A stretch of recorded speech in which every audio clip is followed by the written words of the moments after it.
지난 토요일 이재명 대통령이 연말 취약계층을 대상으로 난방비와 먹거리 생필품 지원을 대폭 확대하겠다고 밝혔습니다. 대통령이 민생에 관심을 보인 것은 그나마 다행이지만 겨울철 서민들의 고통을 키우고 있는 주범은 바로 반민생 경제 정책임을 먼저 깨달아야 합니다. 쌀값과 기름값을 비롯한 필수 생필품 물가가 폭등하고 있습니다.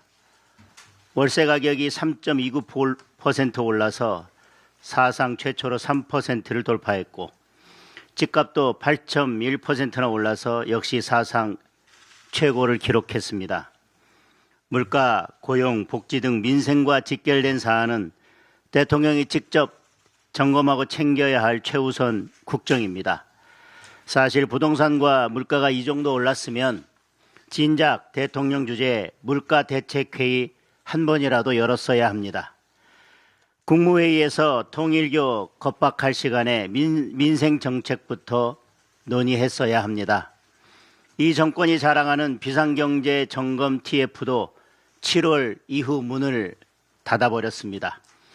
그래놓고 불쑥 선심 쓰듯 SNS에 민생 대책을 내놓은 것부터가 대통령의 진정성을 믿기 어렵습니다. 지금이라도 국정 우선순위부터 바로 세워야 합니다. 내놓은 대책도 근본적인 처방과는 거리가 멉니다. 서민 지원은 당연히 필요한 일이지만 현금 살포가 근본 대책이 될 수는 없습니다. 결국 물가가 폭등해서 서민들의 고통이 훨씬 더 커질 것입니다. 당장 IMF의 경고가 나왔습니다. IMF는 올해 53.4% 수준인 우리나라의 GDP 대비 정부 부채 비율이 2030년 64.3%까지 상승할 것으로 예측하면서 비기축 통화국 가운데 빚이 가장 빨리 늘고 있다고 경고했습니다. 정부 부채가 늘면 국가 신인도가 낮아지고 금리가 올라서 부채 규모가 더 불어나는 악순환에 빠지게 됩니다. 환율과 물가는 오르고 정부가 복지에 돈을 쓸 여력이 줄어들면서 서민들의 삶은 더 어려운 지경으로 내몰리게 됩니다. 그런데도 이 정권은 여전히 확장 재정으로 돈풀 궁리만 하고 있습니다. 내년에 발행할 적자 국채만 110조 원에 달할 것으로 알려졌습니다. 돈을 풀면 풀수록 물가는 더 오르고 환율은 더 치솟을 것입니다.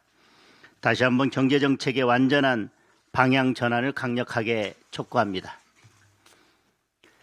이재명 대통령이 대전 충남 통합을 언급한 이후 통합 논의가 급물살을 타고 있습니다. 비협조적이었던 더불어민주당도 대통령의 한마디에 입장을 바꿔 특위를 구성한다, 특별법을 만든다, 뒤늦게 분주한 모습입니다. 우리 당은 이미 작년 말부터 당 소속 대전시장 충남도지사와 함께 대전 충남 통합을 공식적으로 추진해 왔습니다. 지난 10월 대전 충남 특별시설지 및 경제과학수도 조성특별법까지 발의했고 저도 공동 발의자로 참여를 했습니다.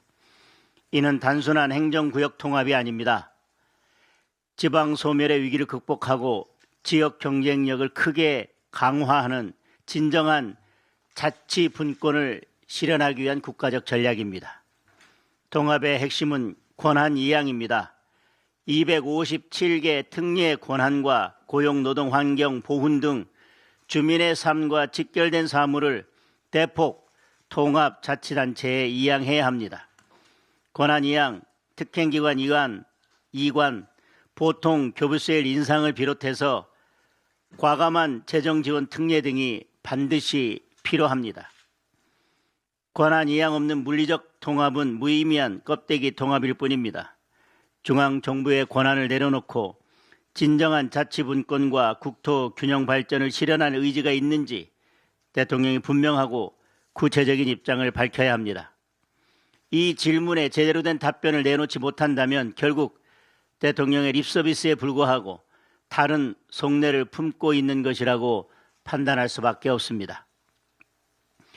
통일교 게이트를 덮으려는 이슈 전환용은 아닌지, 대통령이 관권 선거에 시동을 거는 것은 아닌지 대전 시민, 충남 도민들은 진정성을 의심하고 있습니다.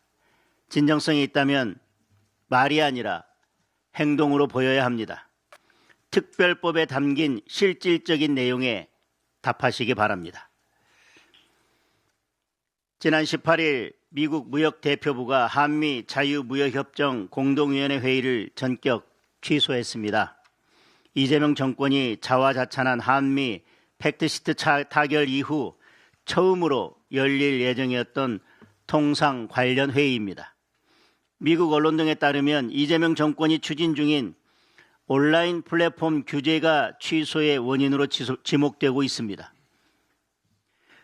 우선 미국 의회가 보내는 신호부터 심상치 않습니다. 미 하원 법사위 청문회에서는 유럽의 디지털 규제가 한국에서도 나타나고 있다는 지적이 나왔습니다. 주병기 공정거래위원장의 트럼프 대통령 비난 발언을 대형 피켓으로 만들어서 한국을 콕 찍어 비판하기도 했습니다. 중국 기업들이 한국 재벌과 연계해 규제를 벗어나고 있다면서 미국 무역에 피해를 주는 상대국을 제재할 수 있는 무역법을 총동원해야 한다는 주장까지 제기됐습니다. 미국 행정부의 입장도 다르지 않습니다. 무역대표부는 EU식 전략을 추구하는 다른 국가들에 대해서 동일하게 대응하겠다며 경고하고 있습니다. 애당초 팩트시티의 디지털 서비스 분야 관련 법과 정책이 미국 기업을 차별하지 않도록 한다는 그런 문구를 넣은 것부터가 전략적 패착이라 할 수밖에 없습니다. 글로벌 공룡으로부터 우리 디지털 산업을 보호하는 것이 당연한데도 우리는 스스로 디지털 규제 플랫폼 정책을 짜기도 어렵게 됐습니다. 불평등한 협상 결과가 한미 통상 갈등의 불씨가 됐고 이 정권 사람들의 반미 친중 성향이 그 불씨를 더 키우고 있습니다. 결국 이재명 정권의 무능과 무책임, 잘못된 외교 방향 설정이 심각한 국익 손상을 불러오고 있는 것입니다. 국민의힘은 불평등한 한미 통상협상 결과를 불가피하게 반영하면서도 우리 디지털 기업들을 보호하고 키울 최선의 대책을 찾겠습니다. 정부도 더 늦기 전에 예견되는 통상 리스크를 점검해서 국익을 지킬 수 있는 방안을 조속히 내놓기 바랍니다.